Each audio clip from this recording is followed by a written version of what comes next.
पिछले 30-35 साल में सामाजिक न्याय और जाति की राजनीति करने वाले लोग ही सत्ता में हैं। लालू नीतीश जी सत्ता में हैं। कांग्रेस और भाजपा अलग अलग समय में इनके सहयोगी रहे हैं। जो इन जातियों की इन लोगों ने बात करी, कास्ट सेंसस जो इन्होंने कराया, उसमें क्या निकल कर आया?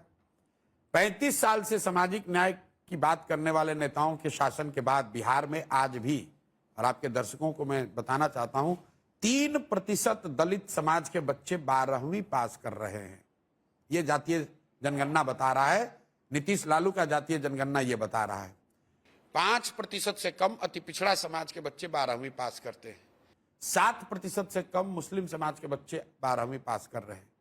अब आप बताइए कि जिन जातियों का नारा लगाकर, जिन जातियों की बात करके ये लोग सत्ता में बैठे हुए हैं, 30 साल इन्होंने 35 साल शासन करने के बाद उनके बच्चे 12वीं नहीं पास कर रहे हैं और पूरे समाज को आरक्षण के नाम पर लड़ा दिया। आरक्षण मिले तो आपको लगता है, एक मिनट रुकिए, मिले न मिले, बढ़े घटे, मैं कह रहा हूं भाई, जब तुम्हारा बच्चा 12वीं ही नहीं पास करेगा तो आरक्षण चाहे 10% हो या 100%, तुमको लाभ मिलेगा कैसे? तो आप कह मैं रहे हैं कैमरे पर कहता हूं, जाति जनगणना होनी ही नहीं चाहिए नहीं, थी? बिल्कुल होनी चाहिए, बिल्कुल हो।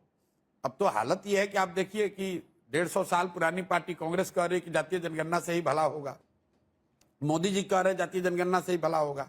लेकिन आप जैसे पत्रकारों को राहुल गांधी से एक बात पूछना चाहिए कि अगर जातीय जनगणना से ही देश की सारी समस्या को खत्म होना है तो आपके दादा या आपके नाना पंडित जवाहरलाल नेहरू, आपकी दादी इंदिरा गांधी, आपके पिताजी राजीव गांधी, जिनके प्रधानमंत्री रहते हुए सारे जनगणना हुए, क्या वो लोगों ने बहुत बड़ी गलती की जो ये नहीं कराया?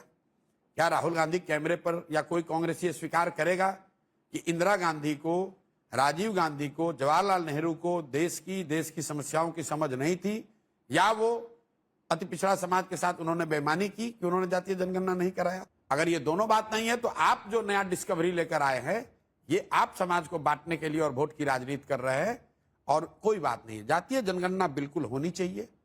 जन सुराज प्रशांत किशोर इसके पक्षधर हैं, लेकिन हम लोग ये कह रहे हैं कि सिर्फ जातीय जनगणना हो जाने मात्र से देश की समस्या नहीं खत्म होगी।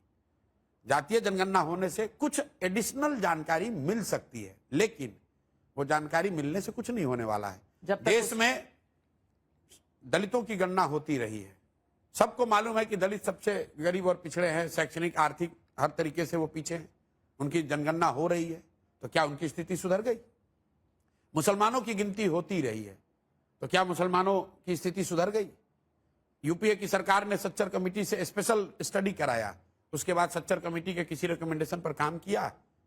तो भाई तुम गणना कराते हो, वोट लेते हो, उसके बाद भूल जाते हो, तो इससे क्या फायदा होगा? ये तो विशुद्ध राजनीति है। लेकिन लोग अब आइए बिहार पे, लोग आपसे सवाल पूछते हैं। आप कह रहे हैं कि आप पिछड़ों की बात करते हैं, लेकिन आप खुद तो हैं प्रशांत किशोर पांडे। बिल्कुल, तो क्या हुआ? मैंने कहा, कैमरे पर कहा, मेरी जाति ना मेरी ताकत है ना मेरी कमजोरी।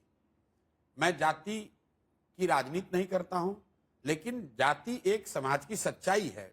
जिसका भी जन्म हुआ है इस देश में वो किसी जाति का होगा। ताकत है क्या? मेरी ताकत ये है कि मैं इसी मिट्टी में मेरा जन्म हुआ है और ऊपर वाले की कृपा से, माँ बाप के आशीर्वाद से कुछ जीवन में हासिल कर लिए हैं। अब कोशिश है कि इस मिट्टी का जो कर्ज है उसको अदा करें, एक ईमानदार प्रयास करें, मेहनत करें, लोगों को बताएं कि भाई इस तरह से आप बाहर अपने गरीबी बदहाली से निकल सकते हो। यही हमारी ताकत है। इससे पहले आप